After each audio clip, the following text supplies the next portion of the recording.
তৃতীয় দিনে সুন্দরবনের পূর্ব বন বিভাগের আমুরবনিয়া এলাকায় দেখা যায় ধোঁয়া। বন বিভাগ এবং ফায়ার সার্ভিস ধোঁয়া শনাক্ত করে নেভানোর কাজ করছে। বন সংরক্ষক বলছেন, অগ্নি নির্বাপনের কার্যক্রম চলবে আরো 2 দিন। অগ্নিকাণ্ডের কারণ এবং ক্ষয়ক্ষতির পরিমাণ এখনো জানা যায়নি। বিকাশে কম খরচে ক্যাশ আউটের লিমিট বেড়ে 50,000। প্রিয় এজেন্টও 2টা। সুন্দরবনের পূর্ব বন বিভাগের আমুরবনিয়ার বিভিন্ন স্থানে সোমবারও দেখা যাচ্ছে ধোঁয়া। ফায়ার লাইন তৈরি করে ও পাইপলাইন টেনে চালানো হচ্ছে আগুন নেভানোর কাজ। ফায়ার সার্ভিস ও বন বিভাগের পাশাপাশি এখানে কাজ করছে টাইগার রেসপন্স টিম ও লোকাল কমিউনিটি টিম। আমাদের খুশে খুশে দেখে দেখা লাগবে যে আগুন আছে কিনা, পানি দেওয়া লাগবে নিজের হাতে। ওই ড্রেং দিয়ে বালতি ভরিয়ে ভরিয়ে আমরা পানি দিয়েছি যে কিন্তু যে এতে কোনো কাজ হয় না। এরপর তো ফায়ার সার্ভিস আসলে। ফায়ার সার্ভিস বলছে প্রায় 2 কিলোমিটার এলাকার আগুন নিয়ন্ত্রণে আনতে তাদের 6টি ইউনিট কাজ করছে।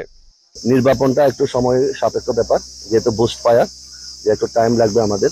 হয়তোবা আমরা একটু অবজারভেশনে থাকবো কিছু কয়েকদিন, এরপরে আমরা নির্বাপনের দিকে যাব।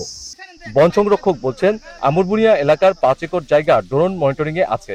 বনরক্ষীদের বিভিন্ন টিম রেকি করছে। যেখানে আগুনের ধোঁয়া দেখা যাচ্ছে সেখানেই পানি দেওয়া হচ্ছে। তো সকাল থেকে আসলে খুব বেশি আমরা ওই আগুনের কিছু আমরা দেখতে পাইনি। 2-1 জায়গায় আমরা সকালে ড্রোন মনিটরিং করেছি।